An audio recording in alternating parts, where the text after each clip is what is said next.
I tell them, Shaman, because it's in and I do for the reggae boys community. Respect to support. I want to know all the time. You know, I come out all the time. And thanks for the support, man. It's in. I hope we can get some more. Yeah, Reggae Boys Nation. Reggae Boys community.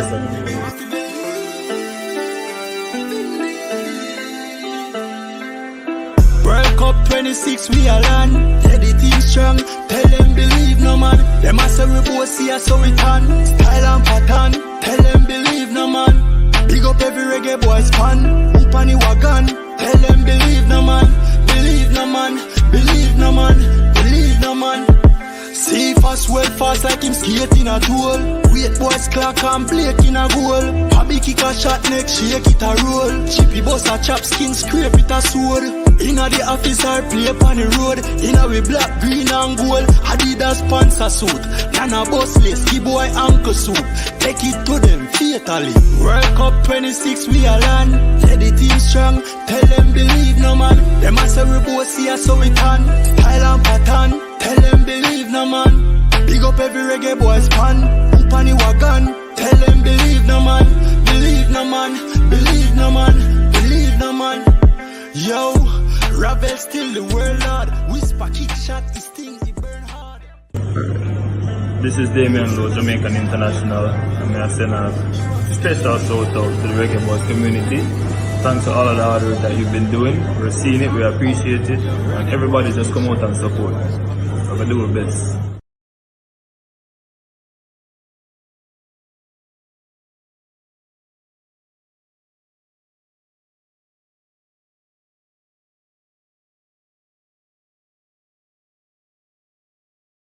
Two, three.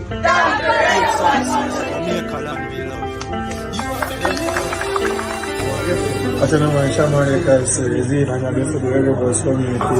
Respect to support. I want to know all the time. You know, I come out all the time. And thanks for the support, man. It's in. I hope we can get some more. Yeah, Reggae Boys Nation. Reggae Boys community.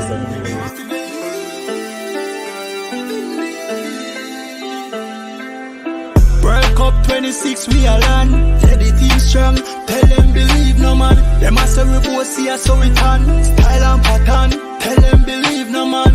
Big up every reggae boys fan. Up on the wagon. Tell them believe no man. Believe no man. Believe no man. Believe no man. See fast, well fast like him skating a tool. Wait boys clock and plate in a goal. Hobby kick a shot next, shake it a roll. Chippy bust a chop skin, scrape it a sword. Inna the office or play upon the road. Inna we black, green and gold. Adidas sponsor suit. Nana boss list, key boy ankle soup. Take it to them fatally. World Cup 26 we a land. Teddy team strong. Tell them believe no man. Them a say we both see us so we can. Style and pattern. Tell them believe no man. Big up every reggae boys fan. Up on the wagon. Tell them believe no man. Believe no man. Believe no man. Believe no man. Yo, Ravel still the world lord. Whisper kick shot, this thing it burn hard. This is Devon, Jamaican International, and I send a special shout out to the Reggae Boys community. Thanks to all of the hard work that you've been doing. We're seeing it, we appreciate it, and everybody just come out and support. So we do our best. 2, 3.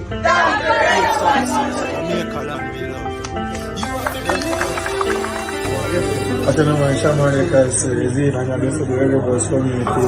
Respect to support. I want to know all the time. You know, I come out all the time. And thanks for the support, man. It's in. I hope we can get some more. Yeah, Reggae Boys Nation. Reggae Boys community.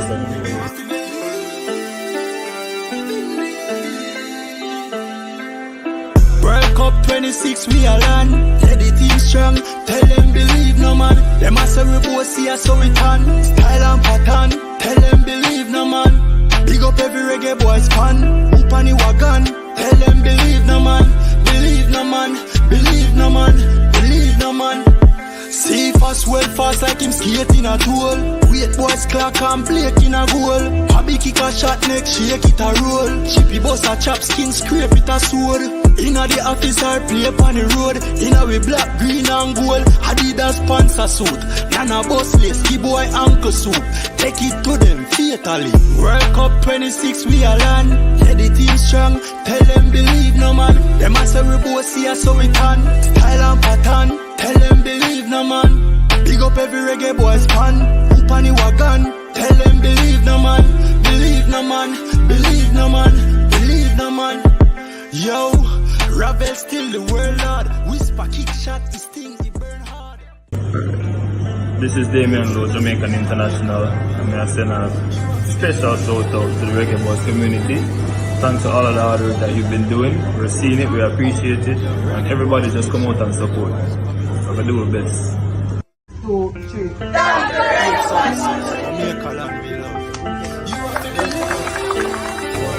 I don't know why Shaman say is in and I do for the Reggae Boys community. Respect for support. I want to know all the time. You know I come out all the time. And thanks for the support man. I see it. I hope hopefully we can get some more. Reggae Boys Nation. Reggae Boys community.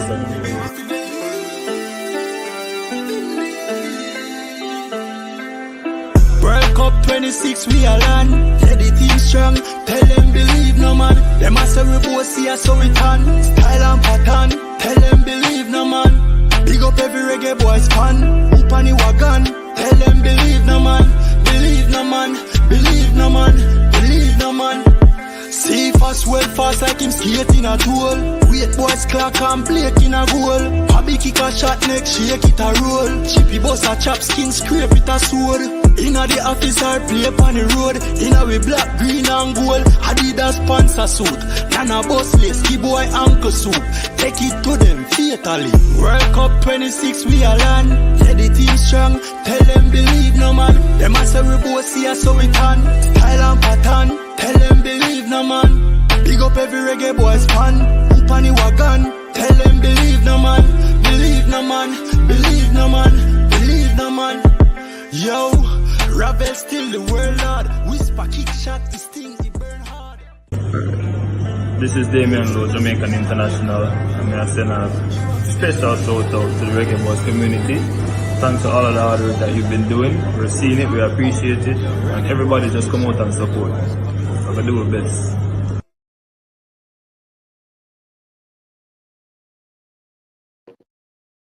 Good afternoon, good evening, everybody from around the diaspora, wherever you're tuning in from. My name is Leroy Smart, and we are bringing to you another episode from the Reggae Boys Community podcast. Hopefully everybody's had a good Sunday. Everybody has watched their Premier League football. Arsenal won, Chelsea won, City won, Liverpool lost. So be that as it may, Barcelona won as well. So what we are doing is getting ready later on in the day for the start of the JPL season. So it's a festive feast of football on a Sunday for everybody. So hopefully everybody's enjoying it wherever you are. Please always like, share and subscribe.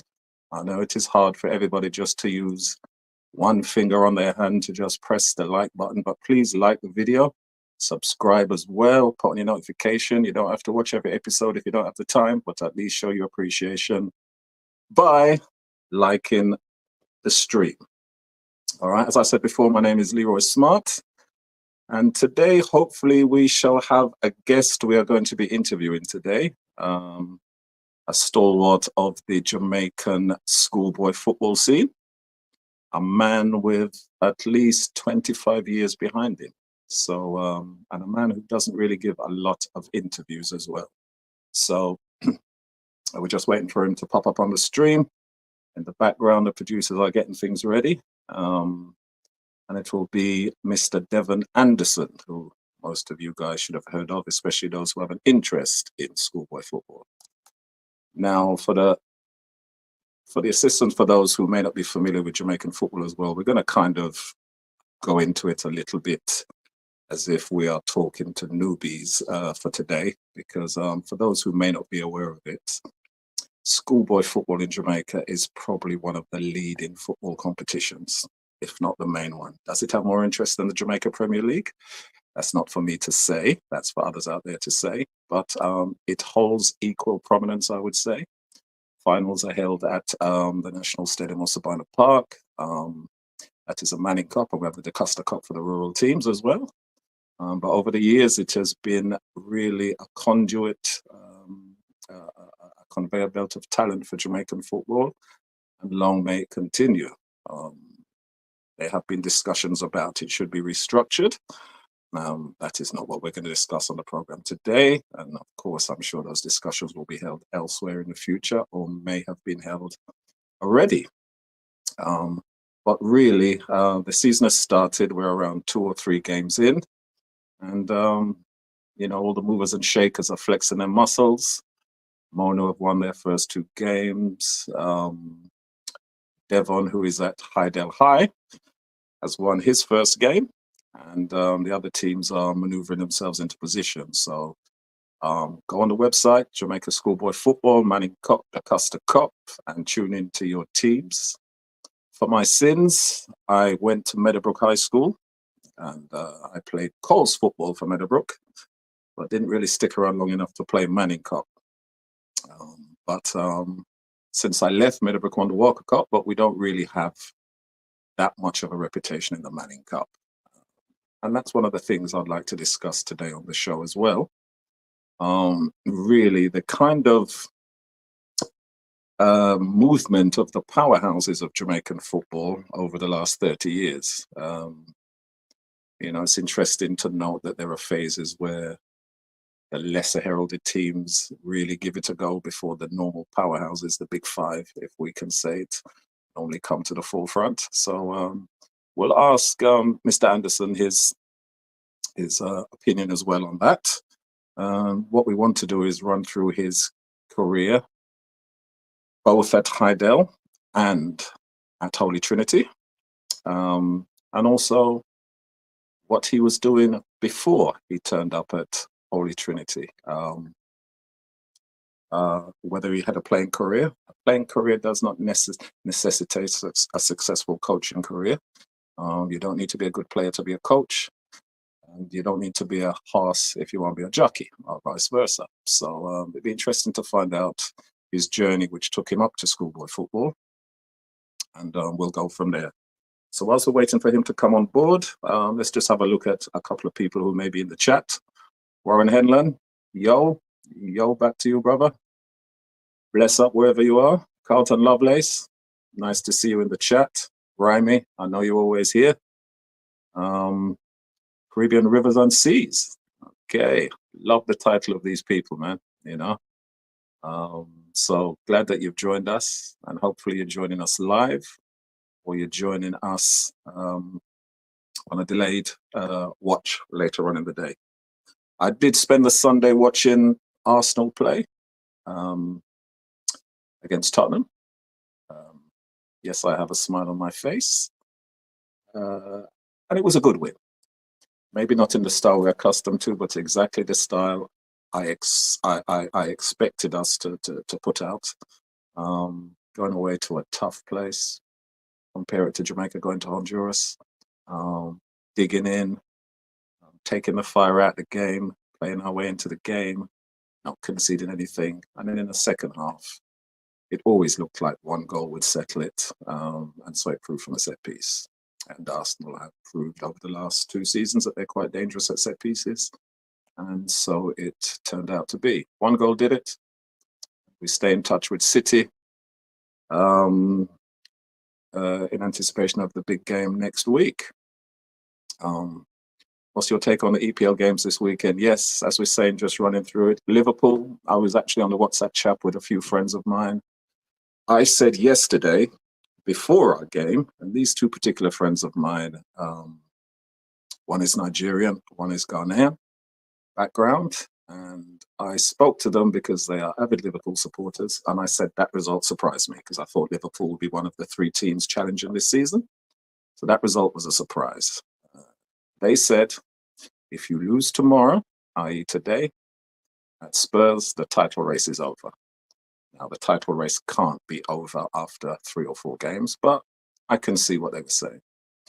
I said, as long as any team, and probably only Liverpool, may challenge this season.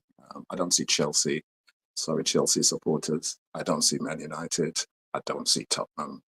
Villa, possibly, but not for the full course of the campaign. But for any team who want to challenge City, if you are going to be playing City, you cannot be more than 5 points adrift of them. And I said that yesterday. So we won today. Within 2 points of them, and then we go from there. We see how it goes. Because I don't think we can afford to go to City more than 5 points adrift and not get a result.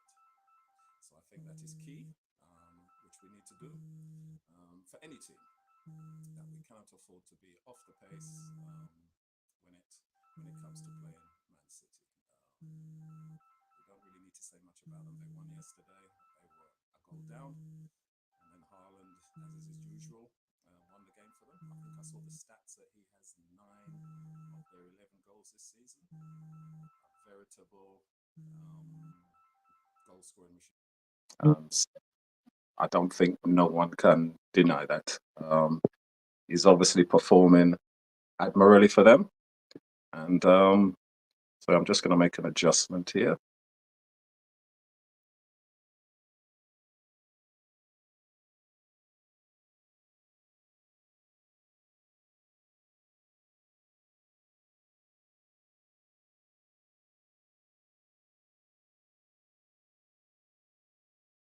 Two, three.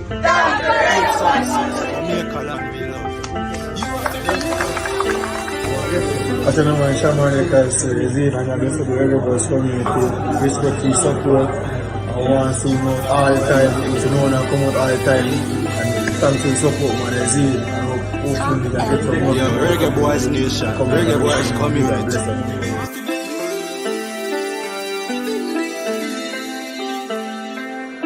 World Cup 26, we are land. Yeah, the team strong. Tell them believe no man. Them a say we both see us so we can. Style and pattern. Tell them believe no man. Big up every reggae boys fan. Up on the wagon.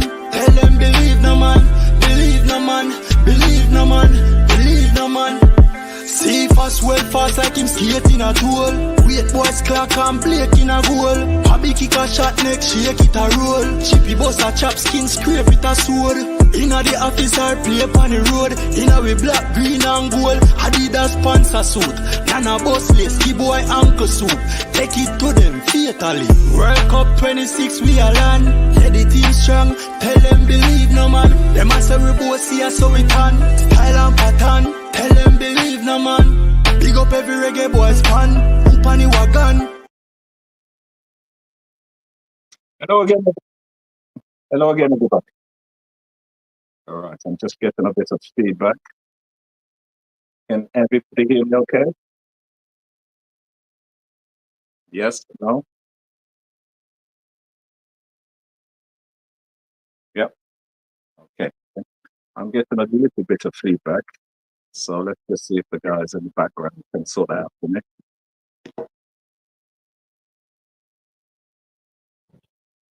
But as I said before, welcome to everybody who is tuning in from around the diaspora, Reggae Boys community.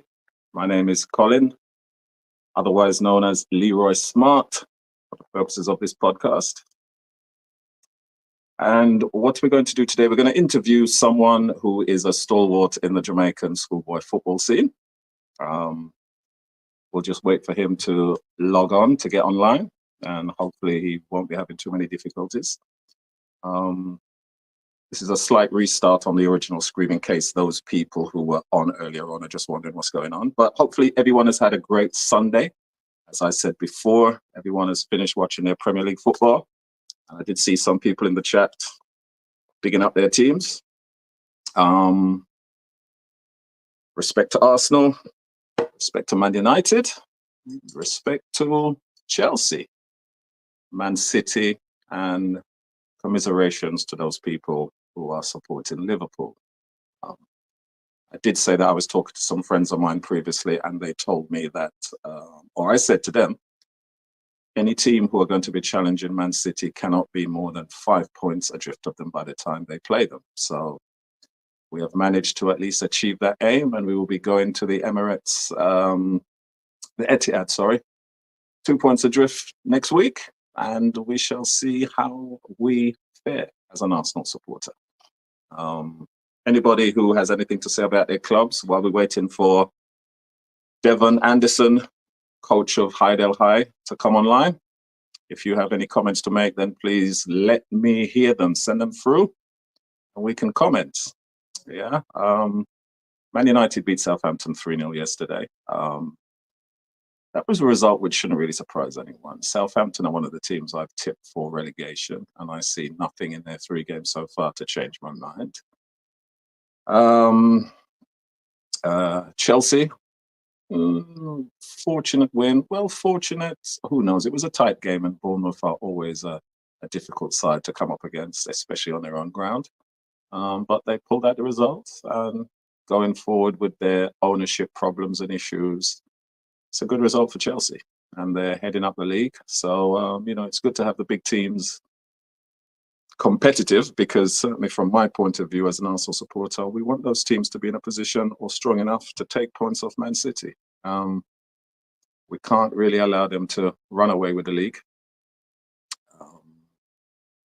And, we want teams to be challenging. So, as we said, well done to the bigger teams, your Chelseas, your Man Uniteds, who've pulled out a result this season. As regards the North London derby, as I said previously, I thought there'd be a goal in it, and I always thought it would be us. Tottenham don't really seem to have enough to see out games, and in my humble opinion, they don't really look any better off than they were under Conte or Mourinho. But Tottenham fans may have something to dispute against that, to disagree with against that. So let me know. Yeah, let me know. Let's see. Already bigged up all the people I'm in the chat, but I'll do so again. The Reggae Boys community, yes, in the house. Caribbean Rivers and Seas, Parky. Mr. United, good to see you as usual. Grimy, as I said so before, glad to see you. Carlton Lovelace, the same here again. And Warren Hedman as well. Big up to you as well. But going forward, the channel, hopefully we can keep you guys entertained and interested with some of the content we're putting out. We don't want to be repetitive and put out content which other YouTubers are doing, because of course that can become tiresome. And I think some of our subscribers have already told us they would like us to at least maybe have a different angle on football, Jamaican football. So we'll try our best to, especially with trying to carry out interviews with some of the personalities and the people in Jamaican football, whether it be players, managers, administrators, or so on and so forth. So going forward, we aim to do more than that. Certainly in the next week, we're going to have an interview with a player who, well, he's no longer a player, but he was at Tottenham Hotspur's academy as well as switch down, and he can give us his views on football. I see we have Mr. Devon Anderson in the house. Good afternoon, sir. How you doing? Yes, it is. Good afternoon. I'm okay so far. Good afternoon, Devon. Now, I don't know whether I should refer to you as the builder or Pablo. Which one is which?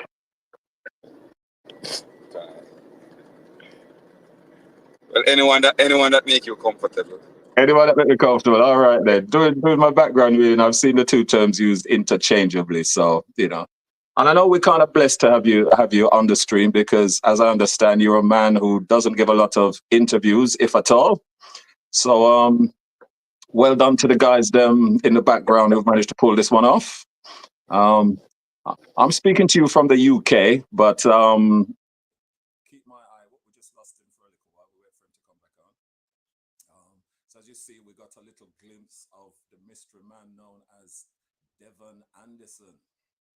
Yeah, quite a well-known figure on the Jamaican. So we'll just wait for him to come on board, and we'll continue. But for those who are not familiar with Jamaican football, schoolboy football, okay? it is probably one of the top 2 football competitions in the country. Okay, with the Jamaican Premier League, it's divided into the rural and the Kingston teams in the corporate area. And the 2 come together at the end of the season with their respective champions and have a playoff game at the end of the season. The season runs from now till around December. A lot of talent has come through there. The age requirements are, at least you have to be up to 19 years old. I think you have to be 19 by the 31st of August, and then the lower age can be anything as long as you're capable. So a lot of talent has come through over the years, a lot of players who've either played directly from that for the national team, the teams in the Jamaica Premier League, or it's helped them to get moves abroad.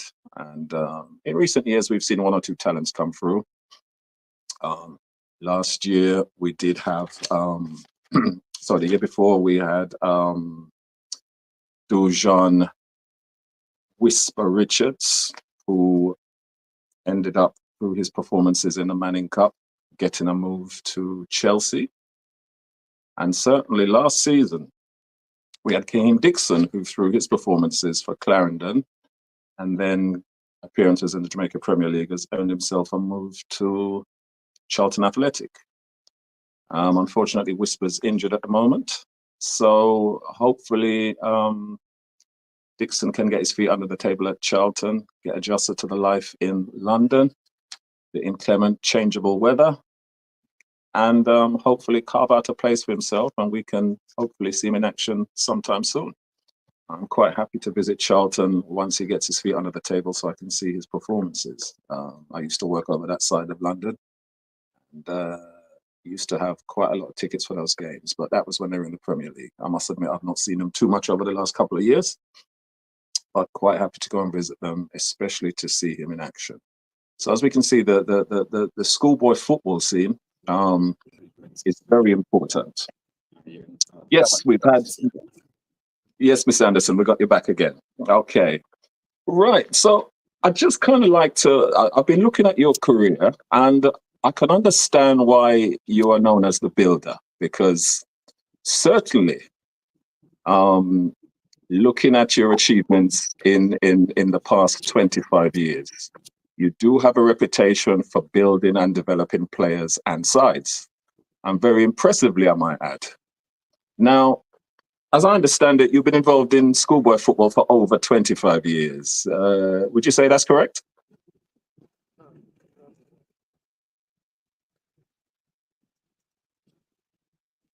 Not sure. Can you hear me, Devon? Coach Devon, I know you got someone with you there, so they may be helping you with the audio. But one of the questions I'm going to ask Devon, Coach Anderson, is that he has over 25 years history of football in Jamaica, schoolboy football, which is a considerable amount. He has been at Holy Trinity, where he started at coaching the under 14s, all the way up to the senior schoolboy team, which, as I understand it, he took over in 2012 and had immediate results. He took them to a Flow Cup final in 2014 and 2 semi-finals, Manning Cup semi-final appearances in 2016 and 2017. Now, for a team as unheralded as Holy Trinity, that is a huge achievement and one which should not be ignored. A team with no previous history, track record, or pedigree in schoolboy football. And you have to understand that to be successful in schoolboy football, you either have to have a reputation and just really a pattern of having players who come to your school or boys who come to your school who are good at football, or you attract them. So it's either people will come to your school because they want to play for your school, or you have talent there which you develop them and then you turn them into successful players. So for someone to go to an unheralded school such as Holy Trinity and to turn them into perennial for that period of time, Manning Cup contenders, it's a huge achievement. from my research, I couldn't tell you what impact Holy Trinity had on the Manning Cup scene before Coach Devon Anderson came along, but it certainly wasn't anything which has made the news. So I think for him to challenge the big boys is an admirable achievement. And to put it into context, all right, if we look at the Manning Cup winners for the last 30 years, and I'm saying 30 years because we're in 2024 now, so I'm going to start from 1994, all right. From 1994, probably up until around 2006 or so, the winners of the Manning Cup didn't really come from the established schools. So if we start from 94, and I'm going to run through them quickly. Mr. Anderson, we've got you back again. Yes, I'm back. Okay then, all right. So I'll just continue where I was with you before you got cut off, right? So now, as I understand it now, you first got your feet involved in schoolboy football when you went to Holy Trinity, and you've been involved in schoolboy football for around 25 years, if not more. Is that correct? Yes, you're right about that. 1997. Okay, right. So that's quite a long time. And as I understand it, you started with the under 14s and then made your way through the age group them until you eventually took over the senior boys team. Yes, in 2012. Mm. No, it's remarkable. As I was saying, yes. No, it's quite remarkable because when I was talking while you were trying to get reconnected again, it seems like from the time you took over the senior boys team, the results were quite immediate, because before, the senior team at Holy Trinity didn't really have any previous history of achieving much in schoolboy football. Would you agree? Yeah, you're right about that. All right. One other time, that was the first time I ever really stand up at the sideline as a coach. With the senior team, it was in 1991. The then coach, Oscar Wright, was unable to continue with the team. So my first game was to qualify for the second round against St. Catherine High School. And we actually won that game. That was the first time Holy Trinity qualified for the second round in 1991. And then I actually lead the team after that and go back to my youth team. So from there on, it was a slump until fast forward to 2012 when I got the opportunity to be the head coach there. And the rest is history. Was that around 2012 or so? Yeah, 2012. Right. Because what strikes me is that once you took over, the results were almost immediate. It was like a season or two for you to obviously get your methodology in, and then straight away you got to the Flow Cup final in 2014. Tell me about that. All right. The transition was very easy because I had the U14 and the U12. We were playing the same system. So when I took over, I basically took over the whole program, which was the U14, the U16, and the under 19, which is the Manning Cup. So we actually was playing one system there and then. So you see, the transition was very easy for the boys to move from U14 to U16 and then to U19. Okay. In 20, well, from that year, I mean, we gone back to that was our second year, 2012, back to the quarterfinal, and from there on until 2014, we actually spring a surprise on everybody where the Flow Cup is concerned, the inaugural Flow Cup is concerned.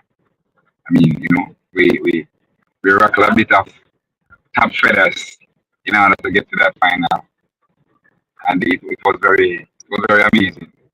I mean, the whole spectacle of being in Sabina Park when I was beside my assistant, I couldn't hear what he's saying. He couldn't hear what I'm saying. I mean, trust me, it was the largest crowd I ever assembled ever involved in where football is concerned, and as a head coach. No, I remember it well because I was actually on the island on holiday at that time, so I remember it well. And I think you were the neutrals' favourites because being the underdog now, everybody was rooting for you. I don't think I was the favorite, because Sorry, was not the favourite. Sorry, I mean the underdog. My mistake. The underdog. well. I don't love to use that term. The underdog term. It was less chance team to win that game. However, we give a good, not even though we didn't win the game, we give a good account of ourselves. I mean, fans leave there saying, what if and if this was and if that was, and it was very pleasing to me to see the boys stand up and really fight to the best of their ability, even though we lost the final. And we lost against a championship caliber team, as Jamaica College said. Mm-hmm. Yes. No, I remember it well, and your name kind of stayed on my memory because I went to Meadowbrook High School, and I only played Colts football, and Meadowbrook never really have a particularly high reputation in football. So I kind of looked at Holy Trinity at the time I was there on holiday, and being the less favoured team as maybe a kind of Meadowbrook in my eyes, and then kind of followed the school and their performances since then. But I've always followed Manning Cup football. I mean, whenever I was back on holiday, I would try and catch a game or watch it on TV. So I've always kept my eye on it. I must admit, I don't tend to watch the preliminary group games. It's once the groups are sorted out, that's when I kind of chip in. But, I do remember, having an impact on me watching Holy Trinity. And then, so tell me about that period now, because after that, you got to 2 Manning Cup semi-finals. But just tell me about that interim period from the Flow Cup to your first Manning Cup semi-final appearance. How was the development with the school then? It was very rough. It was very rough. I mean, our then principal Margaret Bolt, I mean, she was trying her best, but we tend to peter down when we reach second round. So I end up meet Andre McDonald, Showtime Medical Boss, Dr. McDonald, during the 2015 period when Jordan had taken sick. Is that the player who developed cancer? Yes. So two trying to seek some help for him, and I got to meet Dr. McDonald. And from there on, I had asked Dr. McDonald, and explain to him, like, after 70 minutes or so, my boys normally, leg weary and so on. And, Doc, listen to me. I asked him to come along. I mean, to be honest, he wasn't hesitant. But then I guess he had a lot of things to do. But after trying to convince him about 2 times or 3 times, said, all right, let me come and take a look at what you're going on down there. There and then, I mean, Showtime moved from to Old Street after we were preparing for our season, I think in 2016.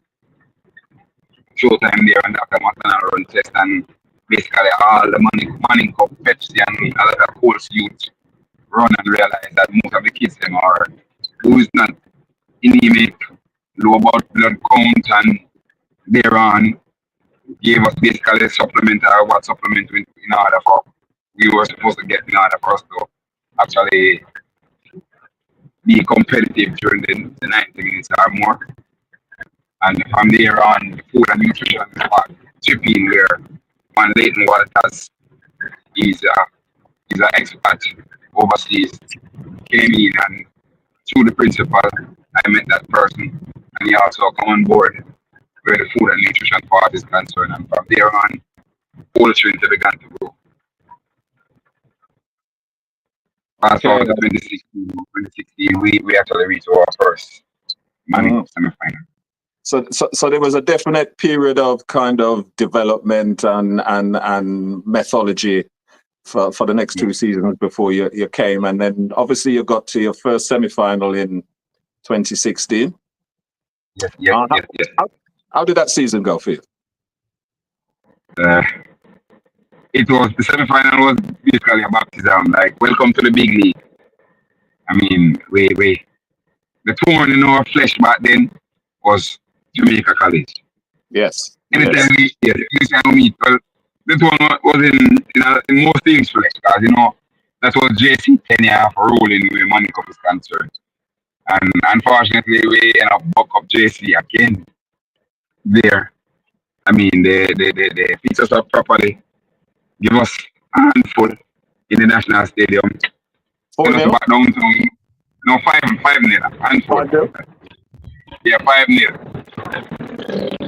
Send us back downtown to lick our own to regroup. And we did regroup the following year, put in some work, and then back 2017 in the semi-final again.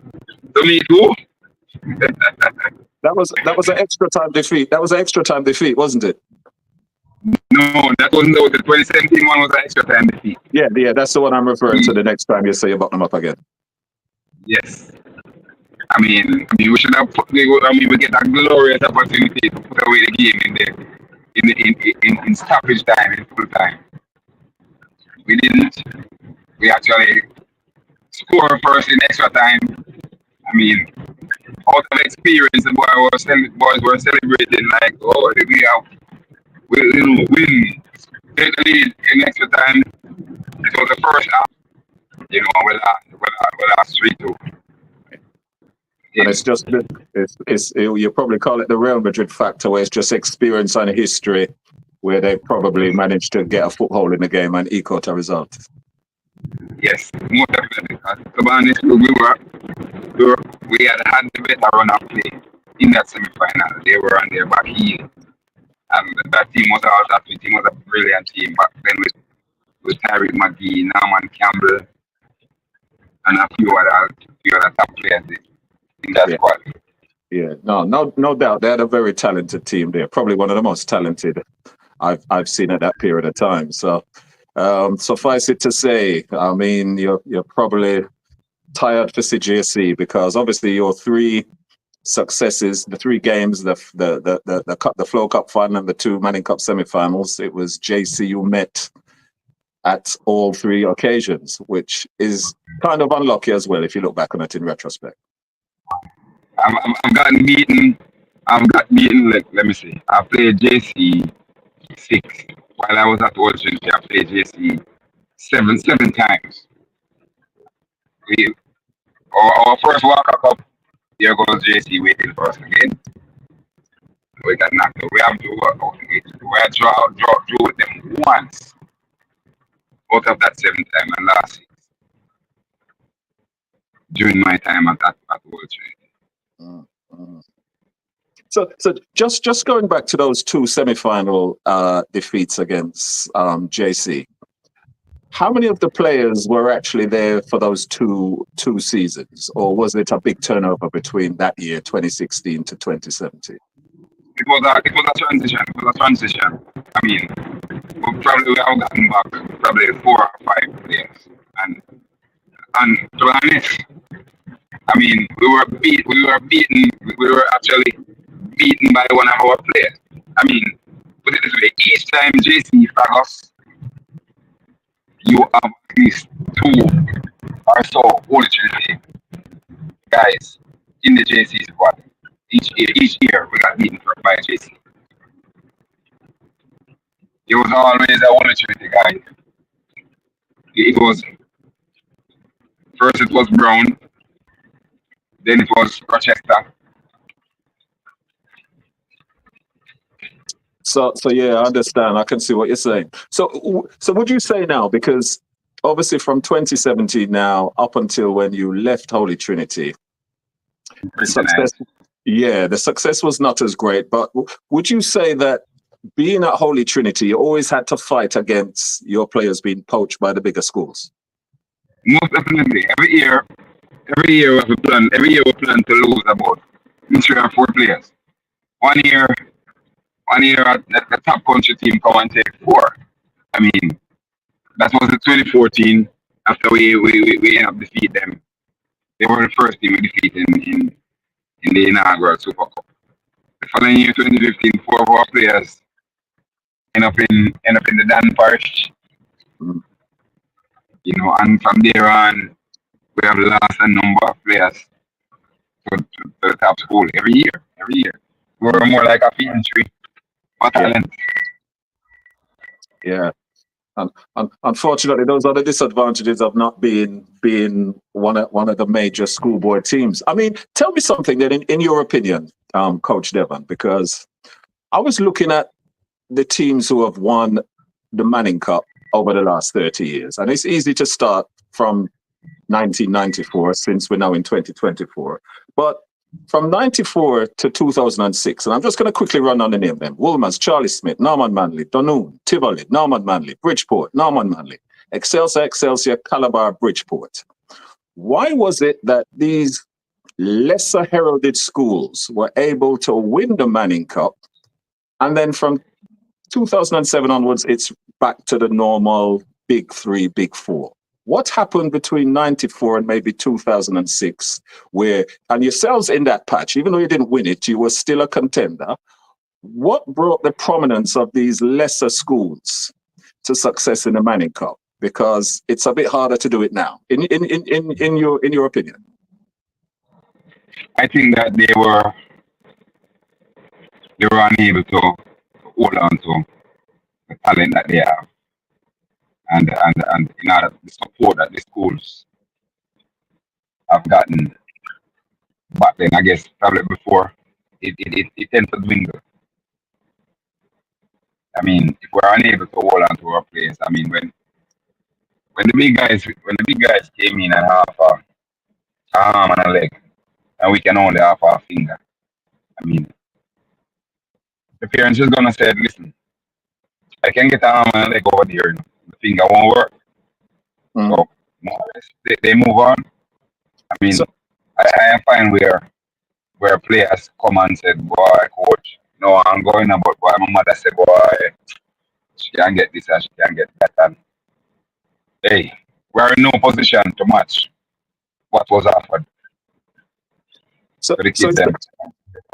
so it's safe to say that for those people watching who are not familiar with Jamaica schoolboy football, it probably can be seen as akin to the Premier League, where there are schools who can offer more, be whatever it may, than maybe a Holy Trinity at the time. So there's always the possibility of the smaller, and we call the schools and teams being poached by the bigger ones. It's fair to say that will happen, yeah? Yeah, most definitely. Mm-hmm. So And if you review some of the top players from then, that era that you spoke about a while ago, you'd have realized, if you check back their history and find out which primary school, which school they were coming from, you'd have realized that, you know, what I'm talking about. Mhm. So those years at Holy Trinity then, where would you say you attracted your players from? Mainly the inner city, you know, most of the kids come from South, Kirk, downtown, the downtown here. Most of them.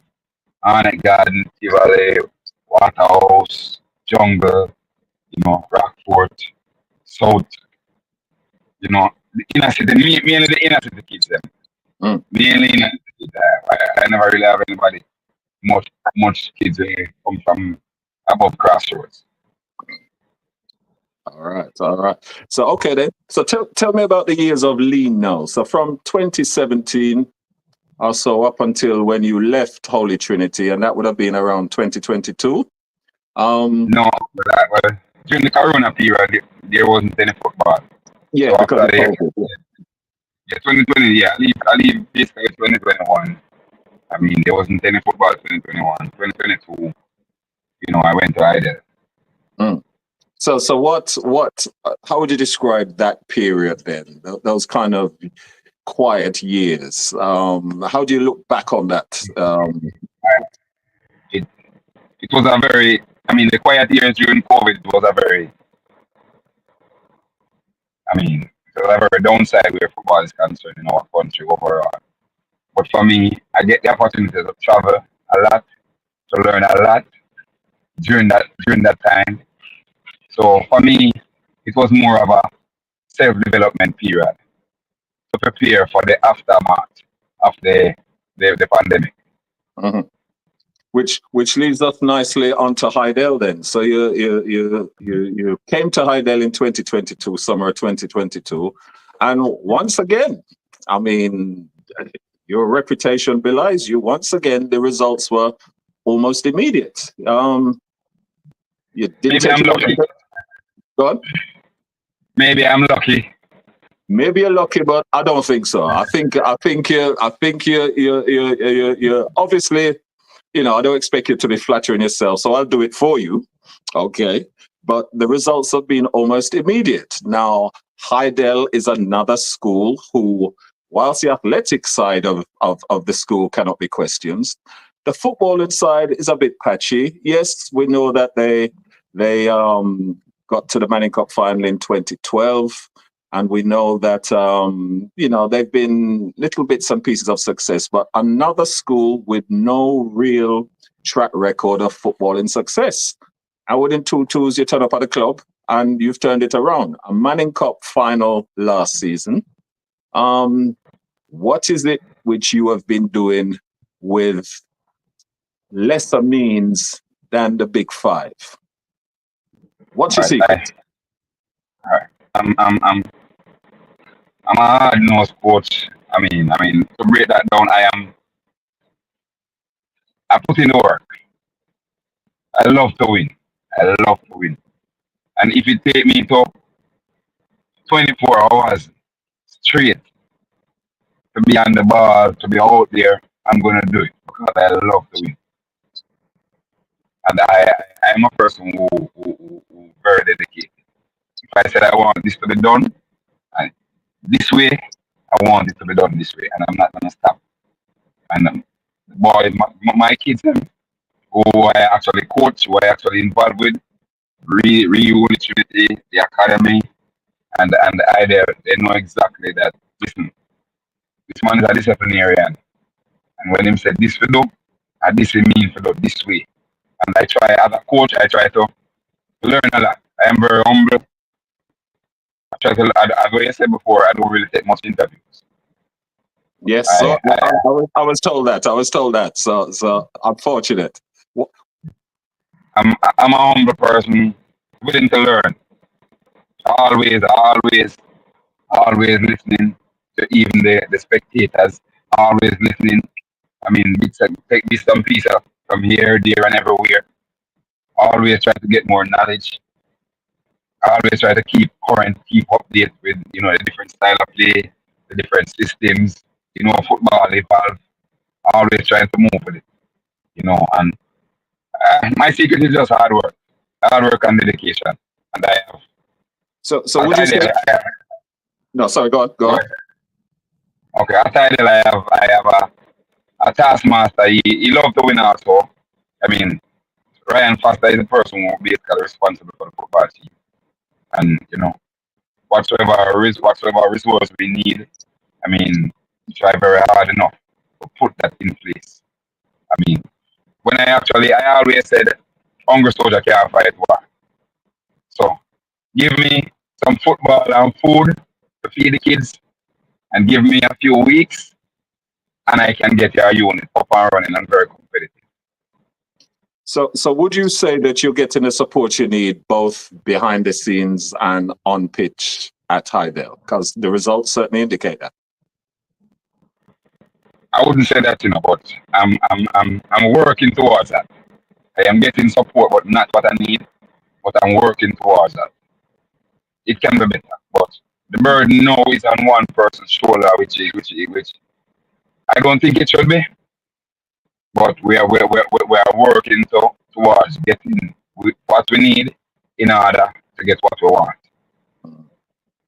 And what's the because I know a lot of schoolboy football is financed by past alumni. What's that like at Hydel? We don't have that luxury. The burden is on one person's shoulder. and it is Ryan Foster. He's the person who carrying all of the boat burden.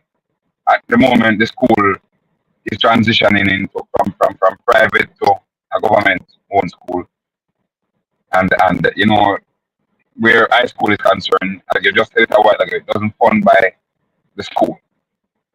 The program, the school don't really do much for it. You know, Yeah. so Yes. it's a one person right now who is basically keeping the thing up and running. Which, you know, well, we need help. Mm. You know, we need help. We need support. The program needs help. It needs financial support. You know, we don't. The school is very young. Don't really have any alumni will come and, you know, when we're training, we don't see any big Benz and Bima park up and for students stand and watching the training and all those. We don't have that luxury. Mm. You know, we have few supporters out there. You know, the community that actually take us in, which is Royal Lakes and Homestead. Like those communities take us in, and, you know, help us one and two areas. They try to assist us. But outside of that, we don't have that type of support that the school with alumni have. So considering what you've just said then, your achievements last season are really remarkable then, because I've seen a comment here from Devon Porter who says, big up yourself, Devon. He's bigging you up. He also says infrastructure and resources are two of the main factors, I guess, to succeed in football. But even with the minimum you are talking about, you've achieved a level of success, which is a good launching pad for going forward. So, you know. Sorry, let me say this though. I don't want to forget. Andre McDonald, Dr. McDonald, Showtime Medical. I mean, with Mr. Foster, Showtime Medical, you know, and a few persons who basically actually propel us to this stage. Seeing Damien Howell. No, that's great. Name check the man, them, because if you're a man who don't really give interviews, then if you have the opportunity, name check all other people that you want to check, man. So, you know. We have to big up the one and two little persons around me. You know. Of course. Damien, Adim Crooks, seeing big up principal, because he's coming on board right now. That is Dr. Small. He promised us some stuff and promised us that this year will be better in terms of assistance. So I am calling him out at the moment. That's good, and it's on the record, so you can forward this to him as well. So, so what would you say? Would you say that you're a pragmatic coach, a coach who wants to start on the front foot, or are you a man for all seasons? You can adapt your style and adjust, and your players have been coached to be quite flexible. What would you say? Yes, I can adapt and I can change. I mean, I change a lot. I mean, if you analyze it, would have tell you that. I mean, in the quarterfinal, we play 3 different systems. We played Georges, JC last year, and Tivoli, and we played 3 different systems. So, I mean, I love my players. To be honest, I love them because I am able to change during games, and they are very adaptable towards, you know, the changes that I had made during the game. So what would you say then? Because I watched your semi-final last season and then the final against Mona. What would you say was the difference between the two sides in the final? Because it was quite a tough final, and Mona scored quite early on. So what are your impressions of that game? Last year, a level of inexperience, and we were very tired. Because I don't know if you know that we had played Money Cup last year with 13 players right through the season. I saw that mentioned somewhere. Yes. Yes, and we also, I mean, in the knockout game, I mean, yes, if we had win, we would have taken it, but we gone to that game in order to basically to try to come out of that game unscathed, because in terms of numbers, we didn't have numbers. We didn't have the legs in order to compete with carrying that. So, you know, what we took out of that game I mean, we didn't embarrass ourselves, but if it was a one-half semi-final and we didn't have a final to go and play, we would have competed better. Because going into we're already in a final. I mean, everybody wants to win Money Cup. I mean, you want to win the knockout also, but it is a big thing. Yeah. If you have a small squad, you can't win everything. I totally understand. I totally understand. Something after give. Yeah. So how's the squad looking this season then? Is it deep? It's young, very young, very, very young. How many from last season? Sorry for the interrupt. How many from last season then? We have 4 players from last season. That's a big turnover. Yeah, very much so. And last season we didn't play under 16. We didn't play any under 16 competition, only under 14. Because we're after population of probably last year 400 and another 500 students, which most of them is still girls. So in terms of the matriculation from U14 to U16 to U19, it is very slow. The period is very slow, knowing that we didn't have any U16 last year. So the few kids that we have brought on board, I mean, to let our bench look kind of, like we're a team. Can we basically just put a few kids on the bench, in order to say, yeah, we have 3-4 youth on the bench. But in terms of quality coming off the bench last year to come in the game, we never really have that. Okay. So tell me about the Uprising Football Academy then. Does that provide any pathway into the school and players, or a source for getting players in? That's what I mean. The uprising was basically during the pandemic. I mean, Leighton Walters and myself, we had lost 2 kids, 2 youngsters, due to the violence during the pandemic. So I said to Mr. Walters, we need to find a way how to save these kids' life. So I said, why not let us start an academy? I said, boy, we are funding it concerned. I said, don't worry about that, man. You always say you just need some ball and some food. I'm say right about that. And out of the pandemic, Uprising rise. Uprising was basically a feeder to Holy Trinity football team. So during that period of the 2020, 2021, a lot of the kids who was in Uprising would have been kids in and around Holy Trinity School, mainly who attend Holy Trinity High School. So from there on, from my left, Holy Trinity is a struggle to continue with Uprising. One of 2 things. I am way in St. Catherine now. I mean, most of the kids back then are from the downtown area, with one and few out of other areas. And the ground to use, I mean, the ground that I'm basically getting to actually use is way in St. Catherine, where those kids, bus fare and all those things are going to come in place. So for the moment, the academy is kind of down. We're putting things together in order to lift it again. We are asking for sponsorship, asking for help, trying to find a central ground where we can actually, it can actually central to most people to come on board or to carry their kids and don't have to worry that the journey is too long or it's too far or it's dangerous. Okay, I get that. A question here from someone in the chat, from a Jermaine Miller.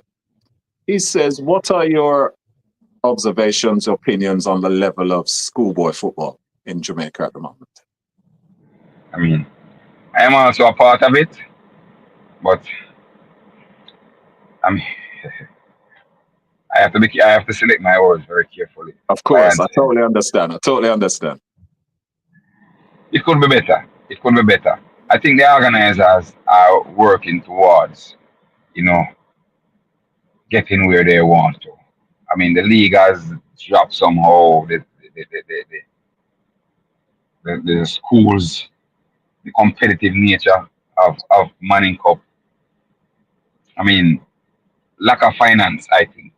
Lack of finance, where with a lot of the schools, they are unable to employ good coaches who are unable to put together good programs. I mean, food and nutrition is a great part of the programs, and most schools can't afford it, to be honest. So from out of that now, you find say, you find a school come out, we get like 18 love when you realize probably in physical education teacher is coaching the team. I mean, this team don't have any support. I mean, you have kids in the school want to compete. We want to showcase all our talent. I mean, our development period is very tedious. And in order for we to have a good development in schools, I mean, schools need support financially in order to build their programs. So Yeah. I've noticed that, and I've noticed a couple of the early rounds of the Manning Cup. There's been some horrifying results, which, as you said, is probably just due to poor players, lack of maybe not resources. competitive, lack of resources. Yes.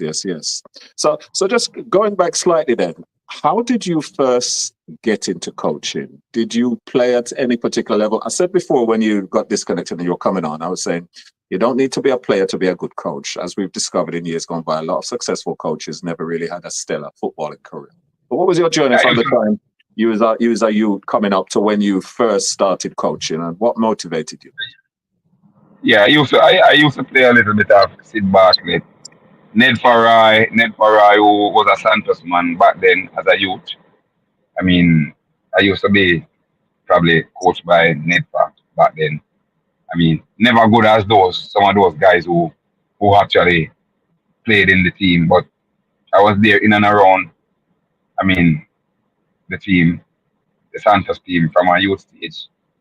I mean, leave it a bit as a youth, youthful, exuberant, getting a little youth problems and back. But one Oscar Wright, actually, I actually started coaching because of Oscar Wright. He used to coach Clancarty Primary back then.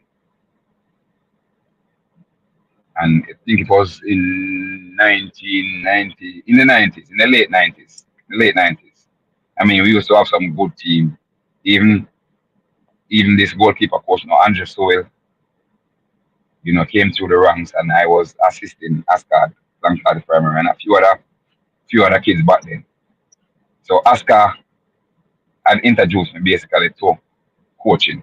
And Oscar leave the primary school and went to Old Trinity. That's how I ended up at Old Trinity, because of Oscar Wright. And from then I play a little Sid Bartlett with Alman Woodford. I always have a temper problem, very ignorant kid, So I realized that I'm not gonna eat food by playing these sports. So let me learn the craft of preparing players and trying to get them out there. And from there on, here I am. Been overseas for a while, back, end up at I mean, through football, I end up at Bloomsburg University in Pennsylvania. I end up at Florida Crush in Florida, Women's Academy. I was there for a while, and I was in Orlando for a number of time, trying to perfect my craft. Okay, so I know recently now we've had Mr. Speed. Now, without going into your coaching qualifications, whatever, because in your case, experience far supersedes anything else. But I know that recently, over the last couple of years, I know that Mr. Speed that has been on a program of trying to upscale and upskill a lot of the coaches in Jamaica. Have you taken advantage of that, or have you done your learning abroad? Because, like you said, you've been abroad quite a bit. No, I haven't taken advantage of that. I mean, most of my coaching experiences from overseas. Good. So, and even the picture that I sent you, I mean, I'm a part of the US Black Coaches Association. I have, the United Soccer Association. Oh, tell us about that. Okay. The United Soccer Association, it used to name NSCAA, I think, back then for a while. I was basically introduced to when I was basically in the US. I mean, you have to certify in order to deal with kids. So my certification was through the NSCAA, and then it moved on to the United Soccer Association. I mean, you have a Black Coaches Association, which you have like mm, Men's and Londoners and a number of Jamaican overseas coaches who is basically in that system. Every year, the members come together. Remember, the organizer put on the programs in order to. Every year we have like a convention, United Soccer Association convention, whereby most of the members you come together, you do a refresher course, you learn new things. I mean, it's the biggest convention in the world where soccer is concerned. I mean, coaches from all over the world, Europe comes in. I mean, we have seminars, we have course, we learn new things, new ideas, and it is, to be honest, it is what actually propelled me. Every year I get a bit and pieces, and I tweak them and put them together and come back with my kids and use that what I have learned in order to move my team every year to different stages. So then that's good. That's actually good because I do believe in learning from observation, learning from traveling, picking up, like you said, tips and knowledge from everywhere. And so, that is good to hear. And certainly, coach, from the progress you seem to make in going to teams and turning around their fortunes. I mean, I can relate to that because certainly my coaching career here in the UK, which is at semi-professional level, I've mostly been involved with struggling clubs. So I totally can understand when you go into a club, a school, and you don't have the resources of the bigger guys, and you just have to make the most of what you have. But certainly what you've achieved is outstanding. And from where I am looking at it, and as I said, I'm a bit of a researcher and a scholar. And even though I'm in the UK, I always follow the schoolboy football. I follow Jamaica football avidly. And certainly looking at your achievements with what you've had, because I did see that when you were leaving Holy Trinity, and you mentioned in an interview that there were a couple of offers you'd had, but none of them had been solidified yet. But certainly, I would assume that your name would come up for some of the stellar jobs when it comes to vacancies. Would you say that's the case, or would you say there's a bias towards the coaches at the Big Five schools? Would you say that you might be able to? No, I've gotten opportunities. To be honest, I've gotten opportunities that I'm not saying that I turned down, but I tend to lean towards, I mean, where I'm at. I've gotten, even at the end of last season, I've gotten some wonderful opportunities. But I'm not the type of person who like to go here, there, and everywhere. I mean, while leaving Holy Trinity, I brought 2 kids with me to Hydel, and I had said to myself, I'm gonna see these kids through before I leave. One left last year. I mean, he was a standout in Manning Cup. I mean, the next one this year is his last year. I mean, I'm the type of coaches I'm not gonna carry you with me and run away leave you. I'm gonna see you through. I'm a teacher of the game. I'm a developer.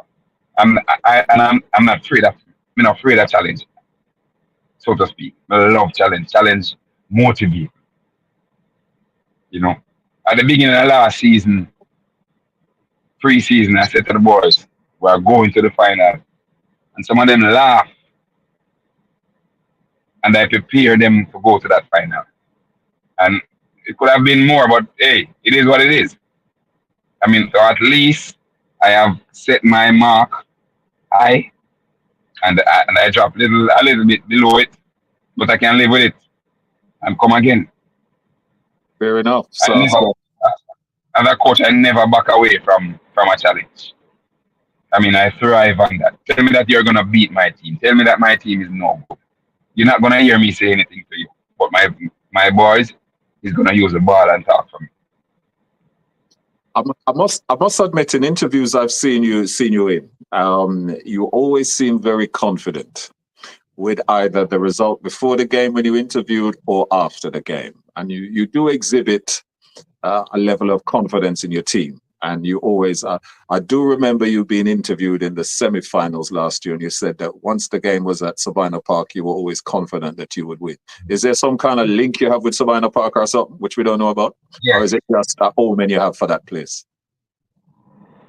It's a kind of link. I have every year I used to go to Savannah Park to prepare my teams. Run up the steps, run around the field. We used to use Savannah Park for preparation. So it becomes a part of me. You know, the first when in 2014 when that was I think that was the last actually stage Jordan foot was on, where they had given us some funds towards helping him through the cancer. And Jordan had said, boy, coach, I love play over here and I love play for Sabina Park pitch. So, you know, well was the goal, the goal down at the end toward the Jordan stand.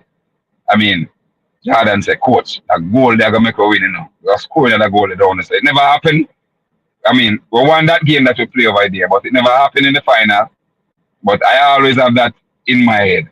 Once I'm at Sabina Park and anything is happening with my team at that goal down there, trust me, I'm not gonna worry.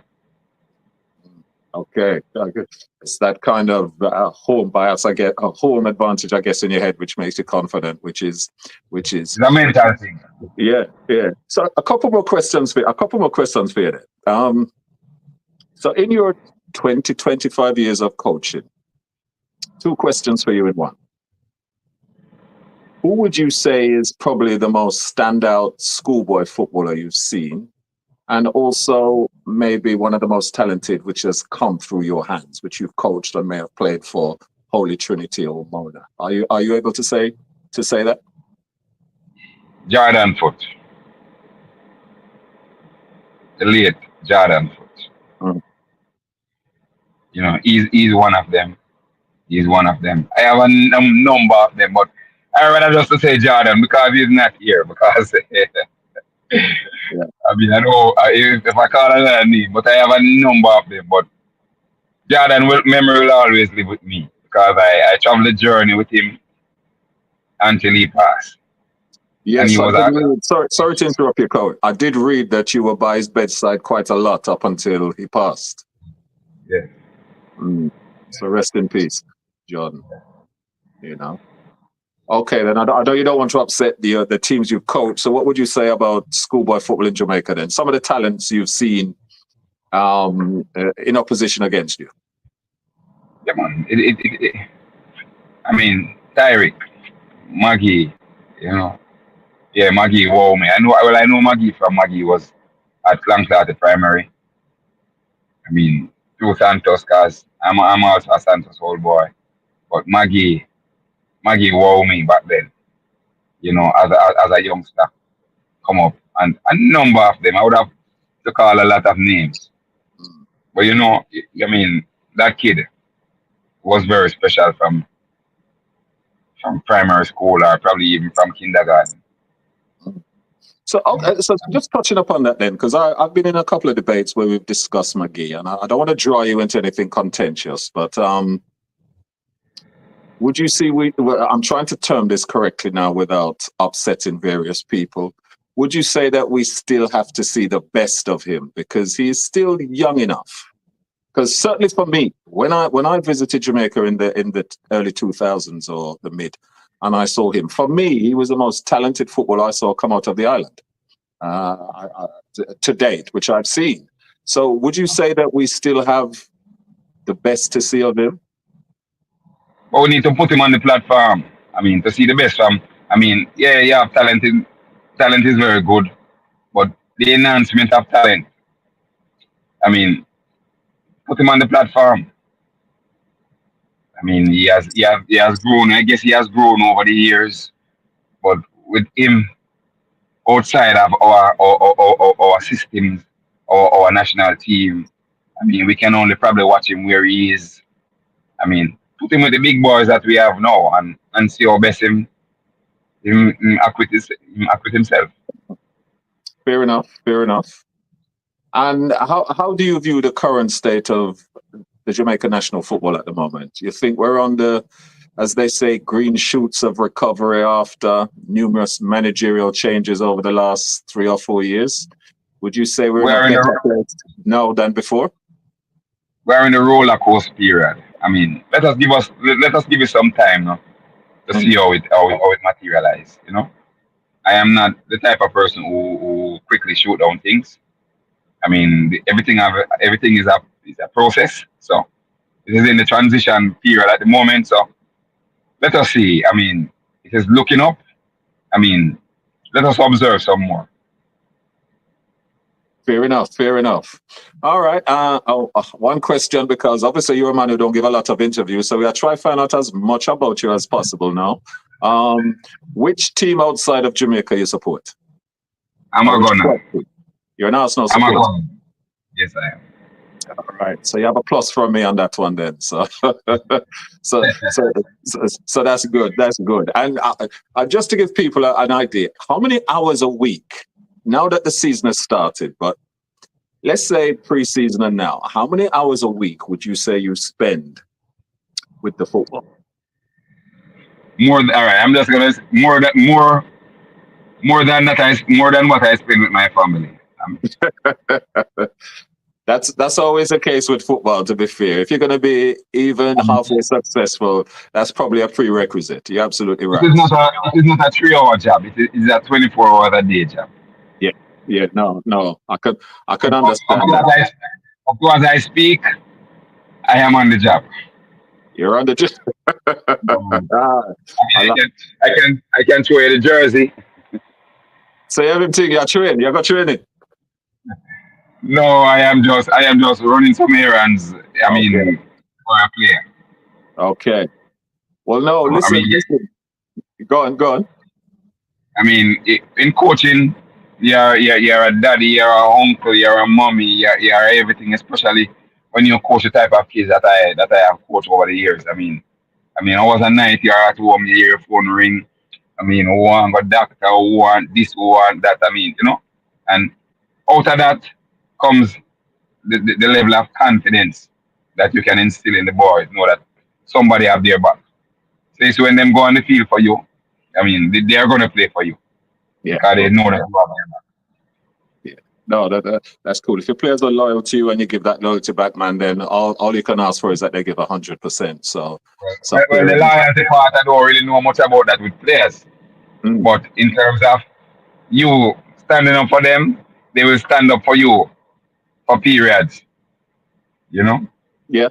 No, you're right. I stand corrected, like you said. You know, if something bigger come along, then sometimes players might not show loyalty because it's all about their development, and as long as you don't stand in their way, then that's fair enough. So no, you're absolutely right. You're absolutely right there. You know. Well, you know something, Devon? I'm not going to keep you any longer, but I've been pleasantly surprised, considering you're a person who doesn't give a lot of interviews. I can't understand why, because it's an interesting. You're kind of like the mystery man of schoolboy football, you know, where you've achieved success with the smaller teams. And, you know, it has to be noted, I'm actually quite impressed with your resume and the progress, because for someone who's kind of a bit of a train spotter when it comes to football, I've really seen your progress, and hopefully it has been appreciated at the school you have been at previously, Holy Trinity, and hopefully, you know, the resources and the facilities you say could improve things at Hydel does come to fruition. But it's been really interesting speaking to you. I appreciate it. You shouldn't make it so long again, and I'm going to tell the guys in the background that we have to catch up with you kind of mid-season. Later on in the season, you know, we'll see how the season progresses, and then we'll come back for another the away leg. All right, no problem. You know why I basically, I mean, a past student of mine, a past player of mine, he's in the state. He said, "Coach, come on, man, you can't hide again." So when them come for interview, get them an interview, man. Everybody know about you, so I guess I take a bit of pieces of lesson from Xavier Fuller, a past player of mine, and Yeah. hey, I mean, there's nothing about me to hide. It- I am the it- builder according to what you said before. The builder, yeah, yeah. I've seen an interview where you call yourself the builder, so I don't mean I call you the But builder. actually, somebody put that name on me. See, Well, that goalkeeper coach. the name fits because if anything, you are a builder of teams. You are a builder of teams. So and I'm a, you've set the mark high from last season. So hopefully you have success continuing, and I certainly, for one, will be keeping an eye on Hydel. one of And, one of my and greatest success, is to see the kids matriculate from playing schoolboy football and move on to go to college or to go to a club or achieve something. So even if I don't win Money Cup, but at the end of the season, I can see 4 or 5 of my players going on to help themselves. I mean, I have joy inside here, to be honest. and that's a great attitude to have because that's all we can ask for.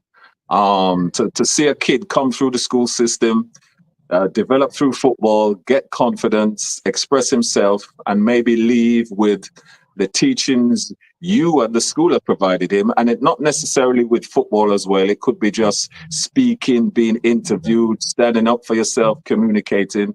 It's all part of the bigger picture. One of the things I always used to say is that I wish when we send players abroad, whether they go to smaller nations or bigger countries, they at least take some time out, because if you're halfway to becoming a pro, you have a lot of time on your hands.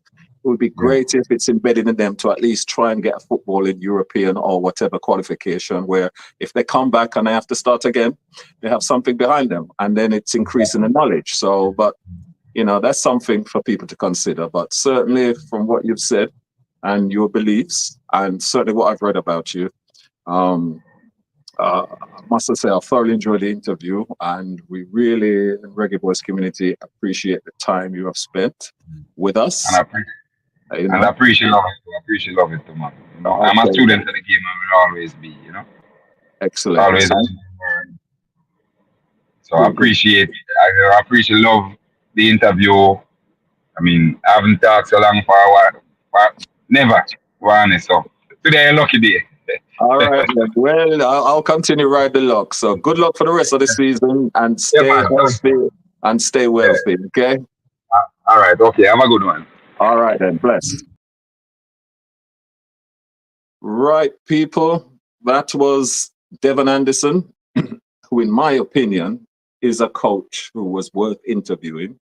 And as I was told before, he really gives interviews. So I think it's an achievement that we got him for at least an hour. I know we had some technical difficulties at the start, but it was really an interesting and illuminating conversation with someone who might not have the stature of some of the stalwarts of schoolboy football over the last 10 years. And certainly someone who is somewhat under the radar, in my opinion. And probably because he doesn't give a lot of interviews, but at least his history is out there now. We know about him.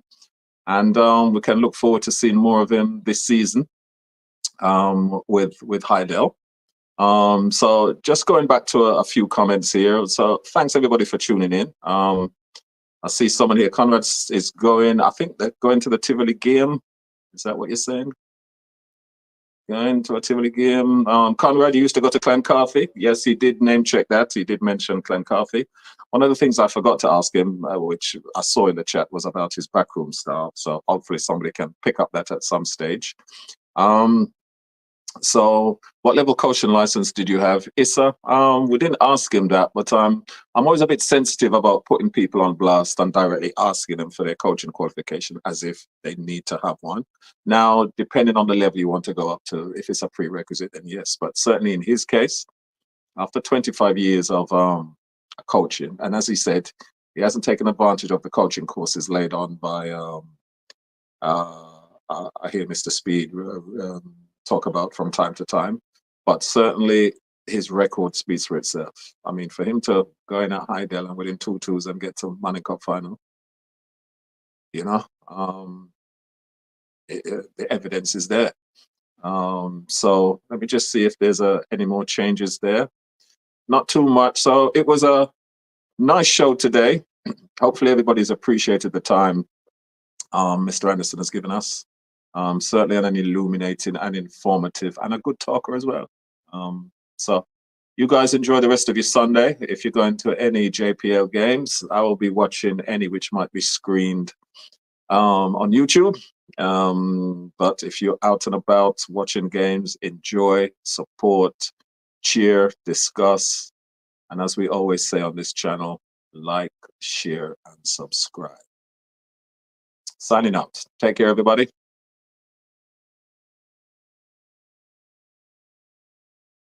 Two, three.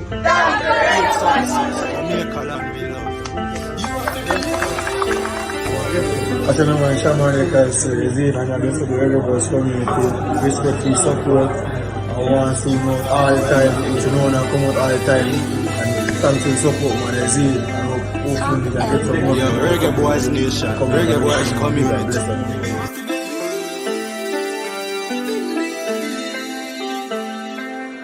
World Cup 26 we are land. Heady team strong. Tell them believe no man. Them a say we both see us so we can. Style and pattern. Tell them believe no man. Big up every reggae boys fan. Up on the wagon. Tell them believe no man. Believe no man. Believe no man. Believe no man. See fast, well fast like him skating a tool. Wait boys clock and plate in a goal. Hobby kick a shot next, shake it a roll. Chippy bust a chop skin, scrape it a sword. Inna the office or play upon the road. Inna we black, green and gold. Adidas sponsor suit. Nana bustless, key boy ankle soup. Take it to them fatally. World Cup 26 we are land. Yeah the team strong. Tell them believe no man. Them a say we both see us so we can. Style and pattern. Tell them believe no man. Big up every reggae boys fan. Up on the wagon. Tell them believe no man. Believe no man. Believe no man. Believe no man. Yo, Ravel still the world lord. Whisper kick shot, his thing he burn hard. This is Devon, Jamaican International, and I send a special shout out to the Reggae Boys community. Thanks to all of the hard work that you've been doing. We're seeing it, we appreciate it, and everybody just come out and support. So we do our best. 2, 3.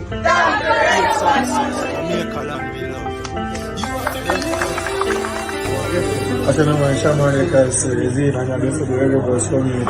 Respect to support. I want to know all the time. You know, I come out all the time. And thanks for the support, man. It's in. And hopefully we can get some more. Reggae Boys Nation. Reggae Boys community.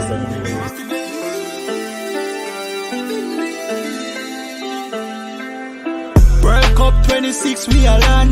Yeah the team strong. Tell them believe no man. Them a say we both see us so we can. Style and pattern. Tell them believe no man. Big up every reggae boys fan. Up on the wagon. Tell them believe no man. Believe no man. Believe no man. Believe no man. See fast, well fast like him skating a tool. Wait boys clock and plate in a goal. Hobby kick a shot next, shake it a roll. Chippy bust a chop skin, scrape it a sword.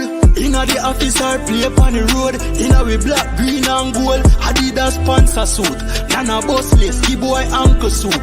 Take it to them fatally. World Cup 26 we are land. Yeah the team strong. Tell them believe no man. Them a say we both see us so we can.